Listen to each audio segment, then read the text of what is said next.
Hello नमस्ते सबैजनालाई। Nepal share मार्केटको YouTube च्यानलमा सबैलाई हार्दिक स्वागत गर्न चाहन्छु। आजबाट हामीले यस च्यानलमा एउटा नयाँ सिजन सञ्चालन गर्न लागिरहेका छौँ। धेरैभन्दा धेरैजना साथीहरूले युट्युब कमेन्ट र फेसबुक मेसेन्जर मार्फत हामीलाई फन्डामेन्टल र टेक्निकल एनालाइसिस मात्र होइन डेली शेयर मार्केटको बारेमा पनि अपडेट दिनु पर्यो भनेर चाहिँ रिक्वेस्ट गर्दै आइरहनु भएको छ। हामीहरू सोही इन्भेस्टरहरूको रिक्वेस्टलाई आत्मसात गर्दै आजबाट हरेक दिन डेली शेयर मार्केट अपडेट र शेयर बजारका नयाँ न्युजहरूको बारेमा पनि जानकारी दिनेछौँ। आजबाट हजुरहरूले एभ्रीडे शेयर मार्केटमा घटेका घटनाहरूको बारेमा चाहिँ सम्पूर्ण जानकारी पाउन सक्नुहुन्छ। भिडियोको फर्स्ट सिजनमा हामीले चाहिँ डेली शेयर मार्केटको अपडेटको बारेमा चर्चा गर्नेछौँ र दोस्रो सिजनमा शेयर बजार सम्बन्धी नयाँ नयाँ न्युजको बारेमा पनि जानकारी लिनेछौँ। सो हजुरहरूले चाहिँ यस भिडियोबाट शेयर मार्केटको बारेमा सम्पूर्ण जानकारी पाउन सक्नुहुन्छ भने सोही अनुसार आफ्नो लगानीको रणनीति बनाएर शेयर मार्केटबाट राम्रो प्रफिट कमाउन सक्नुहुन्छ। यदि हजुरहरू शेयर मार्केटमा इन्भेस्ट गरेर प्रफिट कमाउन चाहनुहुन्छ भने 10-15 मिनट समय निकाल्नु नै पर्ने हुन्छ। पहिला लर्न अनि अर्न हुन्छ भन्ने कुरा सबैले बुझ्नु भएकै होला। शेयर मात्र होइन, हामीले जुनसुकै सेक्टरबाट यदि पैसा कमाउने हो भने चाहिँ हामी त्यसको गहिराइसम्म पुग्नै पर्ने हुन्छ, त्यसको बारेमा अध्ययन गर्नु नै पर्ने हुन्छ। हामीले जुन सेक्टरको बारेमा जति अध्ययन गर्छौँ हामीले त्यसबाट त्यति नै फाइदा लिन सक्छौँ। यदि हामीले शेयर मार्केटबाट फाइदा लिने हो भने शेयर मार्केटको बारेमा गहन अध्ययन गर्नु नै पर्ने हुन्छ। शेयर मार्केटको गहिराई निकै नै गहिरो छ, सो हामीले गहिराइसम्मै पुगेर अध्ययन गर्नुपर्ने हुन्छ। डेली मार्केटको बारेमा अपडेट भइरहनुपर्छ। कम्पनीको फन्डामेन्टल र टेक्निकल एनालाइसिसको बारेमा जान्नु बुझ्नुपर्ने हुन्छ।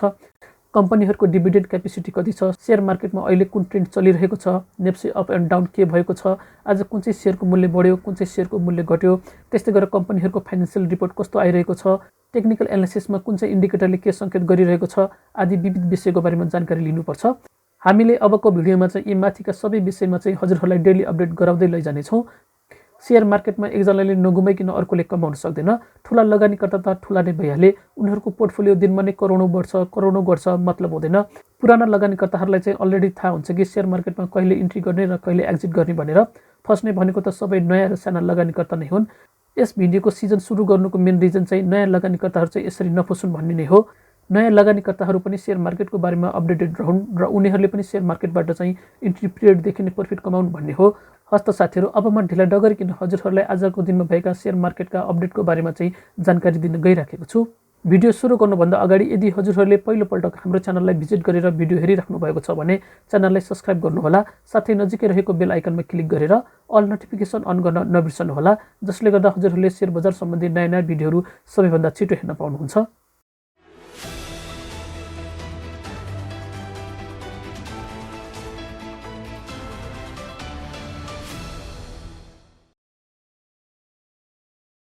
साताको दोस्रो दिन सोमबार पनि नेप्सी सूचक फेरि 2700 बिन्दुमा अडिएको छ। बजार खुलेको केही बेरमा सूचकमा वृद्धि देखिएको थियो।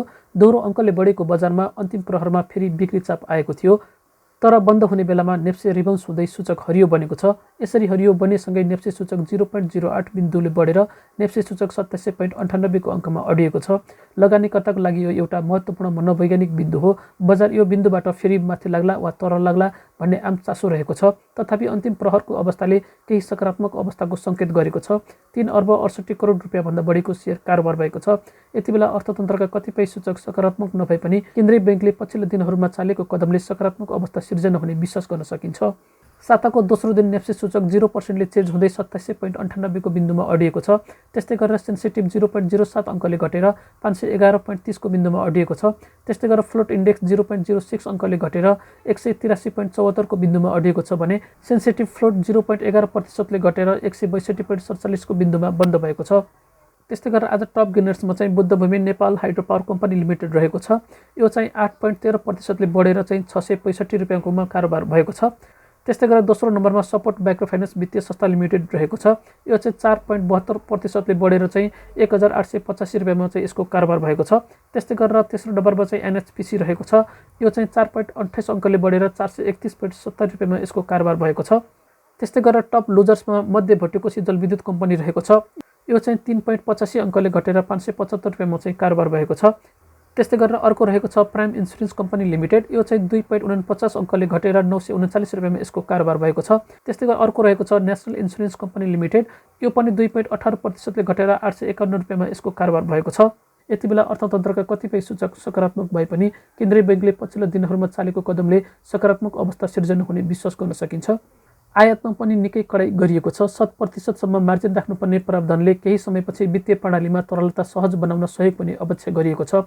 यस्तै गरी क्रिप्टो र नेटवर्किङमा गरिएको कडाइले पुँजी पलायन हुने खतराबाट बिस्तारै सहज अवस्था आउने केन्द्रीय बैंकको विश्वास रहेको छ। ब्याज दर लगभग उच्च बिन्दुमै पुगिसकेकाले अब धेरै माथि जाने अवस्था नरहेको लगानीकर्ताको बुझाइ छ। धेरै माथि पुगेपछि बिस्तारै तल झर्ने अपेक्षामा दीर्घकालीन लगानीकर्ताहरू बसेका छन्। यी पक्षहरूलाई दीर्घकालीन र मध्यकालीन लगानीकर्ताहरूले हेरेका हुन्छन्, तर अल्पकालीन वा सर्ट टर्म ट्रेडरले भने तत्तलको अवस्था बढी अध्ययन गर्ने गर्दछन्। यसकारण आफू कस्तो प्रकारको लगानीकर्ता हो भन्नेतर्फ ध्यान दिए सोही अनुसार रणनीतिहरू तय गर्नुपर्ने हुन्छ। फागुन लागिसकेकाले सरकारी खर्चहरूमा तेजी आउन सकेमा यसले तरलता सहज बनाउन सहयोग पुग्नेछ। निर्वाचन माहौल बनेमा त्यसले पनि बजारमा पैसाको आपूर्ति बढाउनेछ।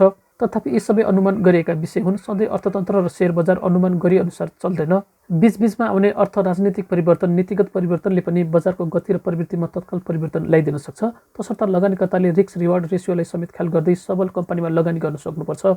सकेसम्म सबल वित्तीय सूचक भएका कम्पनीहरूमा आधारभूत अवस्था अध्ययन गरेर भ्यालु इन्भेस्टमेन्टको अवधारणालाई अवलम्बन गर्न सके बजारबाट लाभ लिन सकिने विश्वास गर्न सकिन्छ। ग्रिन भेन्चर्स लिमिटेडले आज अर्थात् फागुन 2 गतेदेखि आइपिओ निष्कासन तथा बिक्री खुला गर्दैछ। कम्पनीले आयोजना प्रभावित क्षेत्र बासिन्दाको लागि आइपिओ निष्कासन गर्न लागेको हो। कम्पनीले प्रति शेयर 100 रुपियाँ अङ्कित मूल्यका 31,25,000 किता साधारण शेयर निष्कासन गर्न लागेको हो। कम्पनीले आयोजना प्रभावित क्षेत्र अर्थात् ओखलढुङ्गाको केजीदेम्बा गाउँपालिका 1, 2 र 3, लिखु गाउँपालिका 9, रामेछापको लिखु, तामाखुसी गाउँपालिका 1 र 2 र उमाकुण्ड गाउँपालिका 7 का बासिन्दाको लागि आइपिओ निष्कासन गर्न लागेको हो। यस कम्पनीको आइपिओमा चाहिँ फागुन 2 गतेदेखि 16 गतेसम्म आवेदन दिन पाइनेछ। यदि सबै आइपिओ चाहिँ बिक्री नभएको खण्डमा चाहिँ चैत्र 1 गतेसम्म आवेदन दिन पाइनेछ। आइपिओमा लक्ष्मी बैंकको मन्थली शाखा, नेपाल इन्भेस्टमेन्ट बैंकको धोबी बजार आयोजना स्थल र बेङ्गा बैंकको खिजिदेम्बा तथा मन्थली शाखा कार्यालयबाट आवेदन दिन सकिनेछ। यसका साथै नेपाल धितोपत्र बोर्डबाट स्वीकृति प्राप्त गरेका सम्पूर्ण सियास्वा सदस्य बैंक तथा वित्तीय संस्था र तिनका शाखा कार्यालयबाट पनि आवेदन दिन सकिनेछ। कम्पनीको शेयर निष्कासन तथा बिक्री प्रबन्धक लक्ष्मी क्यापिटल मार्केट लिमिटेड रहेको छ। लगानीकर्ताले न्यूनतम 10 कितादेखि म्याक्सिमम 50,000 कितासम्मको लागि आवेदन दिन सक्नेछन्। आइपिओ निष्कासनको लागि गराएको रेटिङमा कम्पनीलाई केयर रेटिङ नेपालले केयर NPBBIS रेटिङ प्रदान गरेको छ। यसले कम्पनीको दायित्व वहन गर्ने क्षमतामा मध्यम जोखिम रहेको भन्ने सङ्केत गर्दछ। आइपिओ भर्नेको सङ्ख्या बढ्दै गएपछि बैंकहरूले आसपास शुल्क समेत वृद्धि गर्न थालेका छन्। 27 वाणिज्य बैंकहरूमध्ये अहिले 5 बैंकले मात्र आसपास शुल्क निःशुल्क गरेको अवस्था छ। Nabil bank, NSE Asia bank, राष्ट्रिय वाणिज्य बैंक, गुगल बैंक र मेगा बैंकले मात्रै सी आसपास चार्ज निःशुल्क गरेका छन्। हालै सानिमा बैंक र सिद्धार्थ बैंकले पनि सी आसपास चार्ज लिन थालेका छन्। यसअघि दुवै बैंकको आसपास चार्ज निःशुल्क थियो। नयाँ लगानीकर्ताहरूले बैंक खाता खोल्ने र डिमेट खोल्ने क्रम बढेको छ।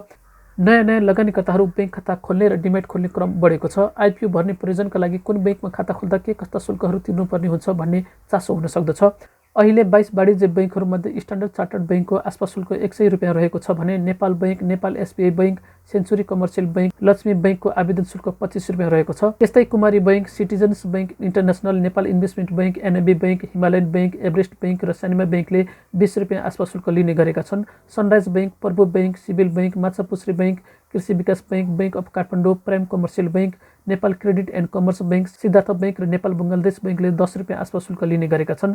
विकास बैंकहरूमा महालक्ष्मी विकास बैंक, मुक्तिनाथ विकास बैंकले 10 रुपियाँ आसपास शुल्क लिने गरेका छन्। फाइनान्स कम्पनीहरूमा रिलायन्स फाइनान्सले 10 रुपियाँ र ICICI फाइनान्सले 25 रुपियाँ आसपास शुल्क लिने गरेका छन्। इमर्जिङ नेपालको आइपिओमा 2 अर्ब 78 करोड 69,19,000 रुपियाँ बराबरको आवेदन परेको छ।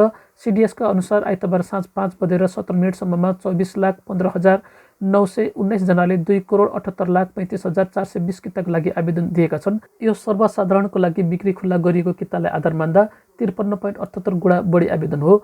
कम्पनीले माघ 26 गतेबाट प्रति किता 100 रुपियाँको दरमा 5,55,600 किता आइपिओ निष्कासन गरेको हो। यो मध्ये 11,112 किता शेयर कर्मचारी र 27,780 किता म्युचुअल फन्डको लागि छुट्याएको थियो। बाँकी 5,16,708 किताको लागि सर्वसाधारणले आवेदन दिन सक्ने व्यवस्था रहेको थियो। यसमा बिक्री प्रबन्धको काम NSE एसिया क्यापिटलले गरेको छ। इमर्जिङ नेपालको आइपिओलाई रेटिङ एजेन्सी इक्रा नेपालले ICRA NP issuer rating BB+ rating दिएको छ। यसले वित्तीय दायित्व पूरा गर्ने सम्बन्धमा मध्यम जोखिम रहेको भन्ने जनाउँदछ। यस कम्पनीको चालु आर्थिक वर्षको अन्त्यसम्ममा प्रति शेयर आम्दानी 6 रुपियाँ 77 पैसा पुग्ने प्रक्षेपण गरिएको छ। त्यस्तै आर्थिक वर्ष 2079-80 प्रति शेयर आम्दानी 7 रुपियाँ र आर्थिक वर्ष 2080-81 8 रुपियाँ 16 पैसा पुग्ने अनुमान रहेको छ। साथै चालु आर्थिक वर्षको अन्त्यमा यस लघुवित्तको प्रति शेयर नेटवर्थ 106 रुपियाँ 37 पैसा र आर्थिक वर्ष 2079-80 106 रुपियाँ 37 पैसा पुग्ने अनुमान रहेको छ। जाल्पा सामुदायिक लघुवित्तीय वित्तीय संस्थाको आइपिओ आइतबार बाँडफाँड भएको छ। यस आइपिओमा गला प्रथा मार्फत 48,790 जना आवेदकले 10 किताको दरले सेयर हात पारेका छन्। यस आइपिओमा हालसम्मकै उच्च आवेदन परेको थियो। बिक्री प्रबन्धक प्रभु क्यापिटलका अनुसार कुल 27,09,855 जना लगानीकर्ता आवेदकले आवेदन दिएकोमा 25,87,412 जनाको आवेदन मात्र ठहर गरिएको थियो। जाल्पा सामुदायिकले माघ 21 गतेबाट 25 गतेसम्म 5 करोड 22 लाख रुपियाँ बराबरको 5,22,000 किता आइपिओ जारी गरेको थियो। त्यसमध्येमा 8,000 किता कर्मचारीको लागि, 26,100 किता सामूहिक लगानी कोषको लागि छुट्याएको थियो। सर्वसाधारणले बाँकी 4,87,900 किताको लागि आवेदन दिएका हुन्। लगानीकर्ताहरूले बिक्री प्रबन्धक प्रभु क्यापिटलको वेबसाइट र मेरो सेयर एकाउन्टबाट चाहिँ आइपिओको नतिजा हेर्न सक्नेछन्। साथै जाल्पा सामुदायिक लघु वित्तको वेबसाइट तथा CDS एन्ड क्लियरिङले आइपिओको रिजल्ट हेर्न बनाएको वेबसाइट IPO result cdsc.com.np बाट पनि रिजल्ट हेर्न सकिन्छ।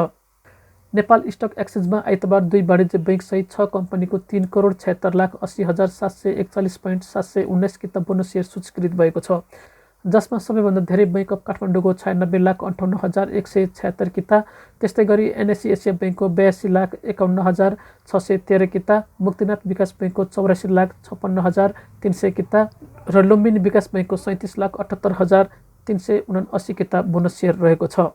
यस्तै गरेर हिमालयन डिस्टिलरीको 65,07,776 किता र ICFC फाइनेन्सको 10,28,494 किता बोनस सेयर पनि नेप्सेमा सूचीकृत भएको छ। सबै कम्पनीले आर्थिक वर्ष 2077-78 को नाफाबाट यो बोनस सेयर वितरण गरेका थिए। जलविद्युत लगानी तथा विकास कम्पनी HIDCL को आइतबार फागुन 1 गतेबाट संस्थापक समूहको 3 करोड 30 लाख किता सेयर लिलामी खुला भएको छ। यसअघि पनि लिलामी गर्दा बिक्री नभएको यस सेयरमा अब सर्वसाधारण व्यक्ति तथा संस्थाहरूले पनि आवेदन दिन सक्नेछन्। यसमा फागुन 15 गतेसम्म आवेदन दिन सकिनेछ। सेयरको न्यूनतम मूल्य 100 रुपियाँ तोकिएको छ, तसर्थ लगानीकर्ताले सोही मूल्यलाई आधार मानेर लिलाम बडाबडमा सहभागी हुनुपर्नेछ। बिक्री प्रबन्धक ग्लोबल आइएमई क्यापिटल नक्सल काठमाडौँबाट लिलामी भर्न सकिनेछ। यस्तै ग्लोबल आइएमई बैंकको बिर्तामोड, विराटनगर, जनकपुर, वीरगञ्ज, हेटौडा, नारायणगढ, पोखरा शाखाबाट पनि आवेदन दिन सकिनेछ। साथै ग्लोबल आइएमई बैंकको बुटवल, बागलुङ, नेपालगञ्ज, सुर्खेत, घोराई, धनगढी, महेन्द्रनगर शाखाबाट पनि बोलपत्र फारम भर्न पाउने व्यवस्था रहेको छ। यस कम्पनीको आइपिओमा न्यूनतम 100 कितादेखि लिएर अधिकतम 10ले भाग जाने संख्यामा आवेदन दिनुपर्नेछ। HIDCL ले 100% हक परत सेयर निष्कासन गर्दा बिक्री नभएको संस्थापक सेयर पुनः लिलामी मार्फत बिक्रीमा ल्याएको हो। हस्त साथीहरू, आजको लागि सेयर मार्केट न्युज यति नै। च्यानल हेर्दै गर्नुहोला। यसका साथै हामीलाई फेसबुक, ट्विटर र टिकटकमा पनि फलो गर्न नबिर्सनुहोला। आजलाई बिदा चाहन्छु। हस्त, धन्यवाद।